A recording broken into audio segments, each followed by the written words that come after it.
Hello guys, nandito na naman ako at syempre may pag-uusapan na naman tayong mahalaga, no? At ito ay patungkol dito kay Marco Tae. Okay guys, pero before yon, kailangan i-congratulate muna natin ito si General Rosmawati A. Remo. Okay, siya lang po naman yung kauna-unahang Muslim na babaeng piloto sa kasaysayan ng ating bansa na naging First Star General, no? Brigadier General, no? Siya yun, okay? At siya rin lang naman, no? Siya po ay taga-Sulu, okay? Anak ng Mindanao. So sa mga kapatid nating Muslim, kailangan maintindihan nyo ito. Si Rose Mawati, si General Remo ay isa sa mga muntik ng pagdamutan ng promotion dahil dito kay Marco Tae. Oo, tama yung narinig ninyo. Kahapon sa hearing, no, si Marco Tae ang humahad lang. Ayaw niyang ipatuloy. Bagamat sinabi niya nagkukunwari pa siya na hindi daw sa ayaw niyang matuloy pero labag daw sa batas. Maliwanag naman, wala namang nilalabag, di ba? Pero pinagpipilitan niya na may nilabag. Para sa ganon, wag matuloy ang promotion ng mga ito at nang magkaganon, magalit ang mga ito sa pamahalaan. Pero ang totoo guys, eto, isipin ninyo mga kapatid naming Muslim, muntik nang ipagkait sa inyo ang masusulat sa kasaysayan sa isa nating kapatid na Muslim na anak ng Mindanao, taga-Sulu, na hindi ma-promote dahil sa kawalang hiya nitong si Marco Tae. So sa mga kapatid naming Muslim tandaan ninyo, itong si Marco Tae kasama si Robin Padilla na nagpapanggap na Muslim, sila ang dahilan kung kaya muntik ng hindi ma-promote ang mga ito. Sa totoo lang kung sila ay nagpasok at hindi nagkudita, dapat noon pa natapos ng ang confirmation of appointments netong mga ito, ang confirmation ng kanilang promotion. Pero anong ginawa? Sinadya nilang i-delay, sinadya nilang hindi pumasok, sinadya nilang patagalin upang sa ganon, wag ma-promote ang mga ito. Sa totoo lang, kung hindi lang dahil kay pagtawag ng Pangulo ng special session at itong si Joel Villanueva, si Lulong, ay bumaliktad, mahihirapan di ba? Dahil sa confirmation, buti na lang nagpatawag ang ating Pangulo sapagkat inisip ng Pangulo ang promotion ng mga ito na pinending nitong si Marco Tae, pinending nitong si Antipetra, pinending nitong si Robin Padilla, si aka Kambing Nana na nagpapanggap na matino. Isipin mo, Muslim siya. Si Robin Padilla, si Kambing Nana ay Muslim. Tapos pinagdadamutan. Muntik hindi ma-promote itong si General Remo dahil sa katarantaduhan nitong mga ito.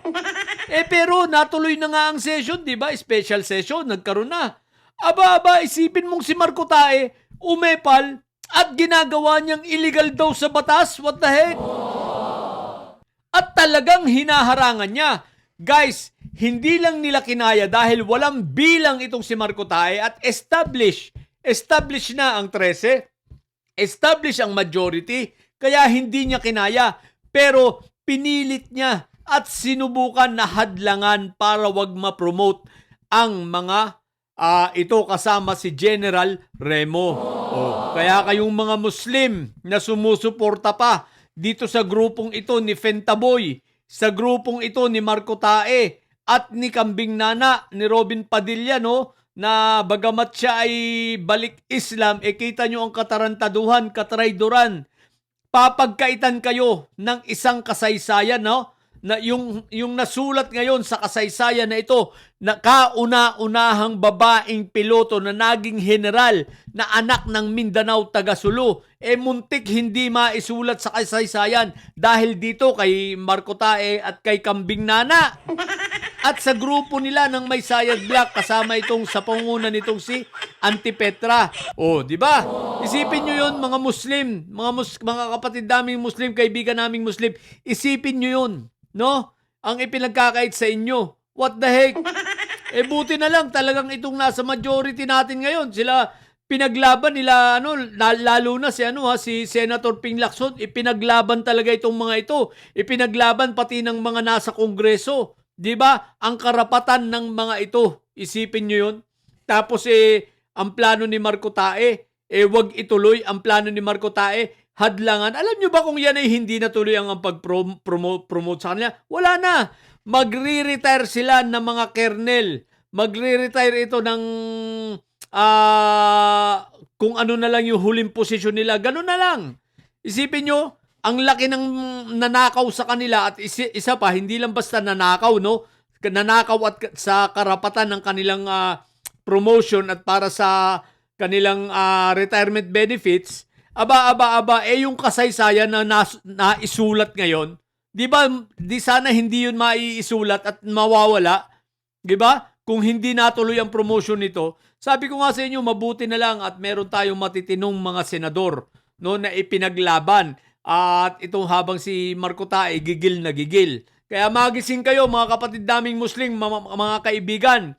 Tandaan ninyo, ito si Kambing Nana, ito si Marco Tae, hindi ito magsisilbi sa bayan. Lalo na sa inyong mga Muslim, kaya wag ninyo itong tangkilikin. Ito si Marco Tae, lalo na.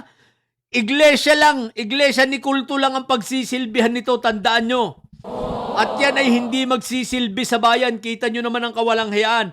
Pati si General Remo gusto niyang ipending. O di ba ga? Bakit?